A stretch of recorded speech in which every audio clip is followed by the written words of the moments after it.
what are some tips to keep healthy boundaries in a secure, committed relationship? So assuming that relationship exists for a while now, and maybe people are trying to either spice it up and they're trying to figure out what the boundaries are, or it's just maybe a sign of something unhealthy, and the other person is trying to understand, hey, if I set the boundaries properly, is it going to improve the relationship, or do I need to do something else, like maybe breaking up?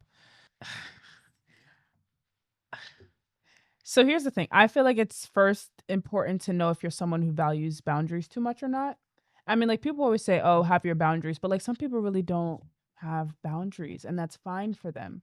And even having partners that don't have a ton of boundaries is also just not a deal breaker for them. So I feel like if you're someone who definitely like values boundaries, such as like, hey, don't touch me on the first date, like I feel like Yeah. it's kind of good to like set that precedence and like your mannerism and the way that you act. I feel like if you value boundaries, then you have to be able to also have your own boundaries. Like for example, if you're someone who says that like, oh, I'm not gonna have sex with them on the first date, but then you go to the date and then you brush up against their knee and you get a little too close to them and you like laugh and you brush out from them where you're gonna go use the bathroom, like what message are you sending? So I feel like if you want to receive boundaries, you also have to give boundaries in return. Well, did I say that right? If you want if you want someone to basically have boundaries towards you, then you also have to have boundaries for yourself. Hamza? See, the boundary setting is very interesting because we talk about this with clients a lot because of the different attachment styles. So if you're trying to set a boundary with someone who is more avoidant, a lot of the times they may not discuss that with you fully. So they may just say, yeah, sure, sounds good. And then internally they're freaking out, or internally they don't like it, but outwardly they're just trying to avoid conflict.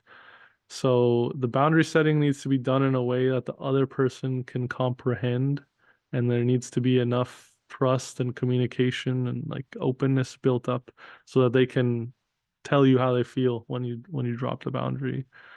But yeah, you don't want to be hypocritical. If you want to set boundaries with someone else, you should be accepting of their boundaries as well, and vice versa. It just depends on what type of boundary it is and how you communicate it as well.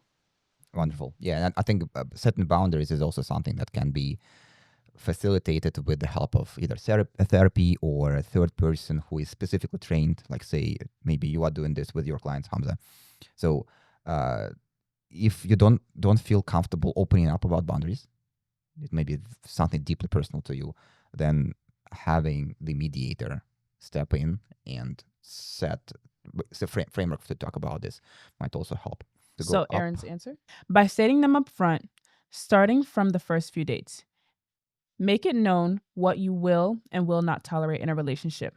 I encourage you to ask the other person the same, so you are aware of his or her boundaries as well. Mutual respect and trust is what strengthens any relationship.